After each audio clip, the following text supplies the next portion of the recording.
Hey everyone, welcome back to another YouTube video. It's been a while since I made a video, but this is continuing on with what I've been talking about in several of my past videos, which is working on my Oracle cards. Now, I'm really getting to the point where I'm starting to think about what I want to include in my deck and which pieces of art I need to cut. And during this process, one of the things that I decided to do was I was going to take a look at my Oracle card deck that I use all the time, which is the Enchanted Map Oracle deck, and really try and break down why it is that I do not like some of the cards, why I don't feel like some of the cards fit with the rest of the deck, and maybe by doing that I can gain some insight for building my own deck. So what I broke it down into was 4 categories. The first category, which is the largest category, is characters. So there's 54 cards in the Enchanted Oracle deck. 21 feature large, prominent figures. So that's cards like these ones here. They're people. They're characters. There's emotion. There's a common theme of magic. So there's wizards and witches and fae creatures.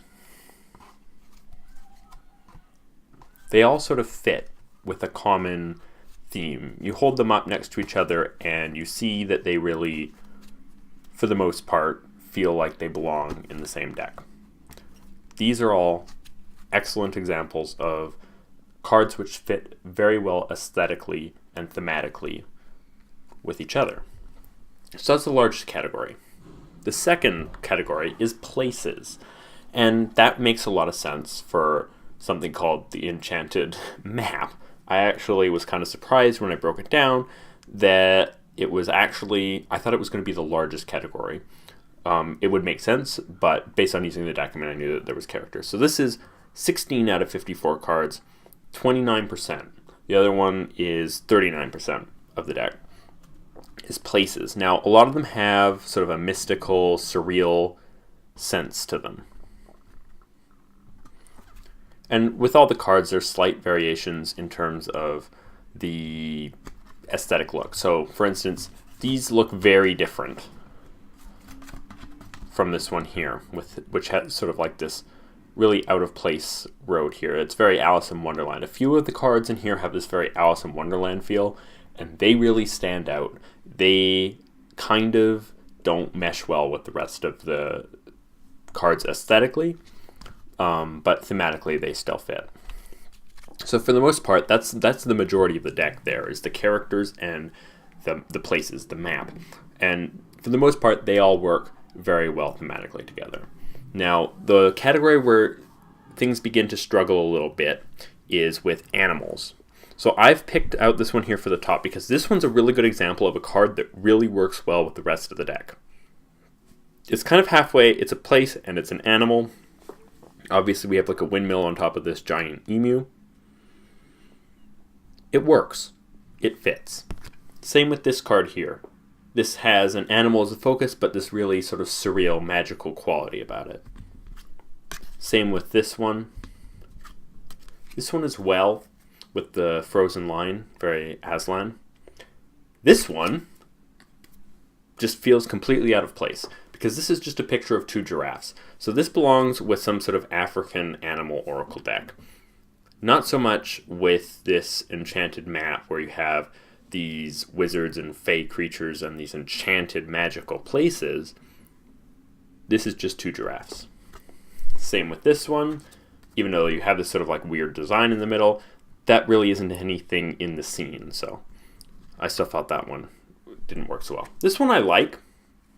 You have got the music here, so that's a good example, but it's kind of on the edge. This one I like as well. I think this one, for something about it, makes it fit.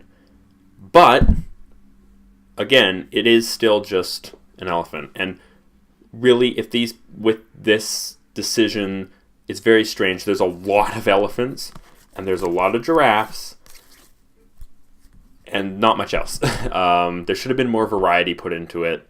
The choice of African animals is very strange, considering some of it doesn't quite seem to fit with some of the other cards. But but there you go. That one's alright. This one I really like. It fits with the magical theme. That one, only creature like that, it feels like aesthetically it feels different. And then this one is one of my least favorite cards. Not only because of the horrible title, Heal the Ouch. Wonder how long they thought about that one. But just because none of the other animals are anthropomorphic. So throwing in these two anthropomorphic animals, just a little bit strange. But still, some of those are not objective. Some of those are like, I don't quite like the card. This one you could say objectively fits with sort of that Alice in Wonderland side of the deck, which is a small subsection, and I think that's a bit of a strange thing, but that's my personal opinion. That's not really anything with the deck. So as you can see, there are problems with some of the cards meshing and jiving with the other cards, that kind of thing. But overall, these really work. Now, there are 5 cards which I just could not understand why they were in the deck the way they were. And these are examples of art that's good, some art that is less, that isn't as quite to the standard as the rest of the deck, and things that should have been cut and replaced with other images. I think if I was the one who was editing this, I would have said no. And this is where I'm at with my personal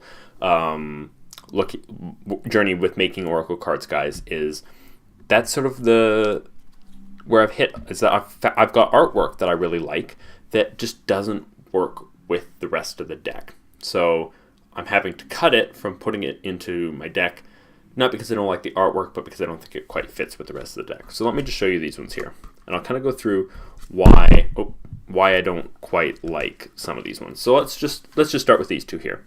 This one is one of my favorite aesthetically. It's a really interesting piece, but it's one of 3.5 cards that take place indoors.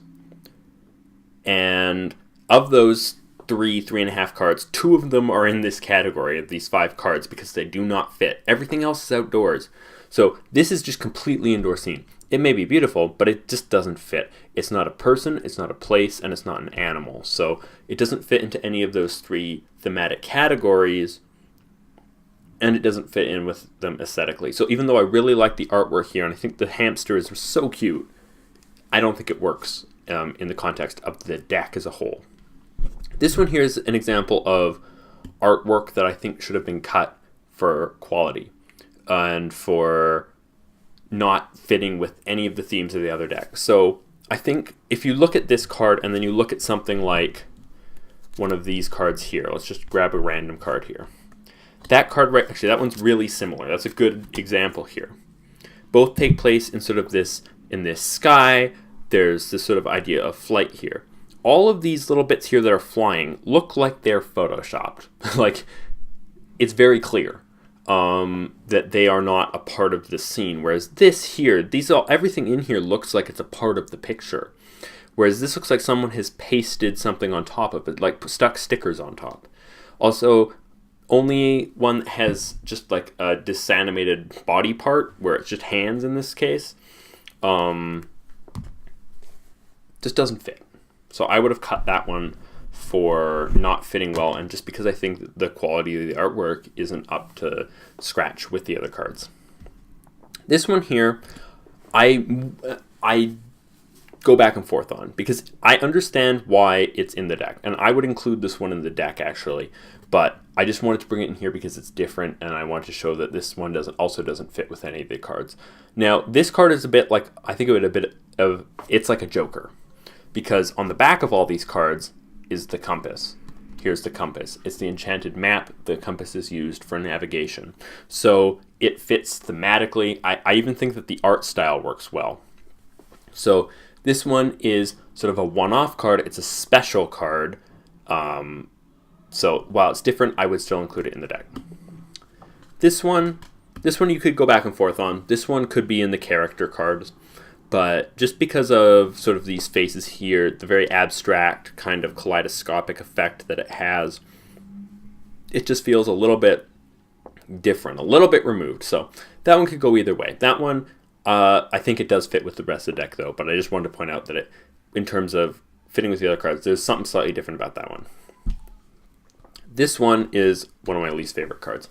It's the other one that's entirely indoors and has a very home feeling. This is a house. This is also very different from the other sort of fey creatures that we see with like the brooms for feet here. It doesn't really fit with any other card in the deck. Even though it's a character, it's really the setting and sort of that really bizarre Alice in Wonderland feel to the max that it just doesn't quite jive. So why am I picking up these cards and talking about them? Because I have made a few cards like this. My deck is all witches, wizards, people who are the characters. Everyone is a character, and they're all human, except for a few exceptions, which I've decided to cut. Because I did a few cards where it just doesn't fit with the rest of the deck. You pull this, and it's just different. It's not different for any particular reason. There's no usefulness to its difference. Its difference is aesthetic.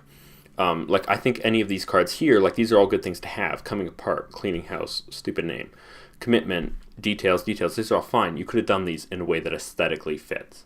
So that's really what I wanted to focus on is the aesthetic difference. So let me show you an example of a card that I made that doesn't fit with the rest of my deck. So this card here is one with this image. It's a snail, this giant snail on a cliff with a mosque kind of on top or some sort of building.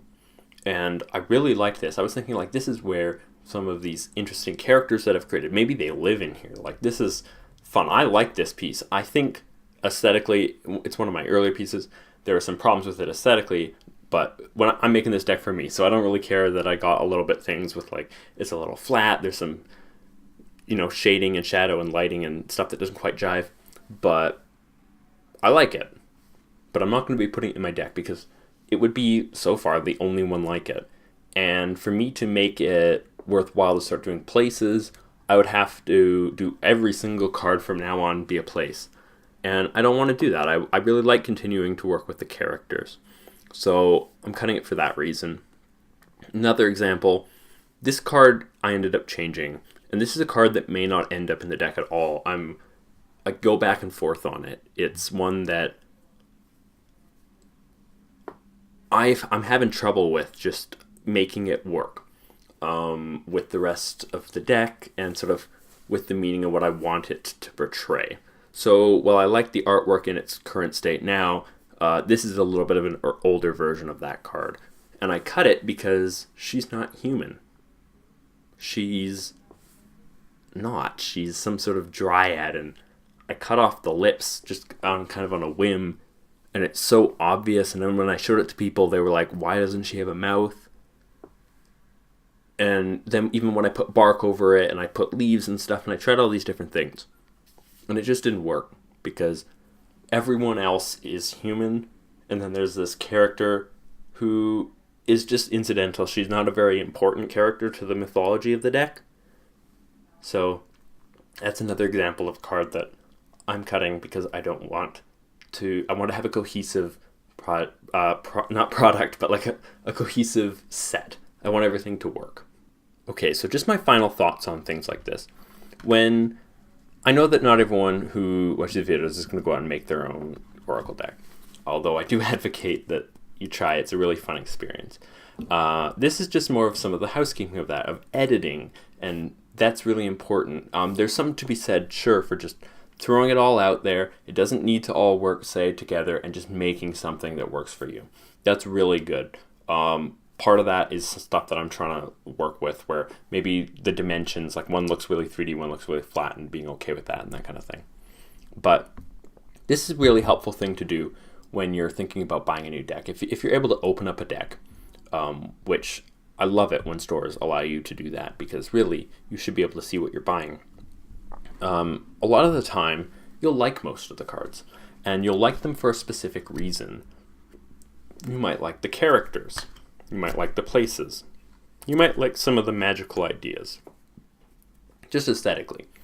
Maybe you really like Alice in Wonderland, and some of these more nature mixed with modernity, those sort of themes really appeal to you. Or maybe you really like African animals, right? So there's going to be something aesthetically that you like about the deck. A lot of it is aesthetics, and it is important that those mesh well with just with your inner intuition and all of that.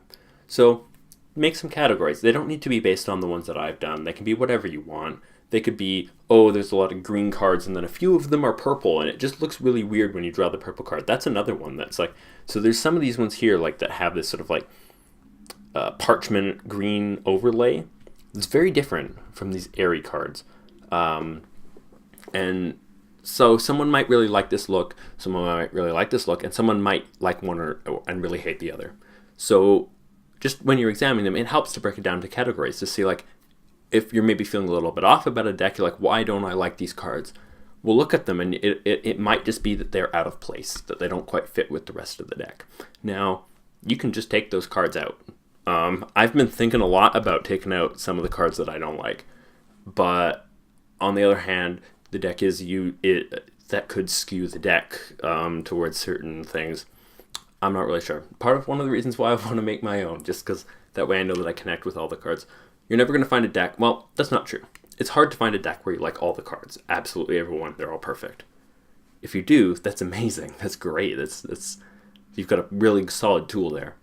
But for the most part, there will be compromise just because not all artists have made cards. They're not made specifically for you.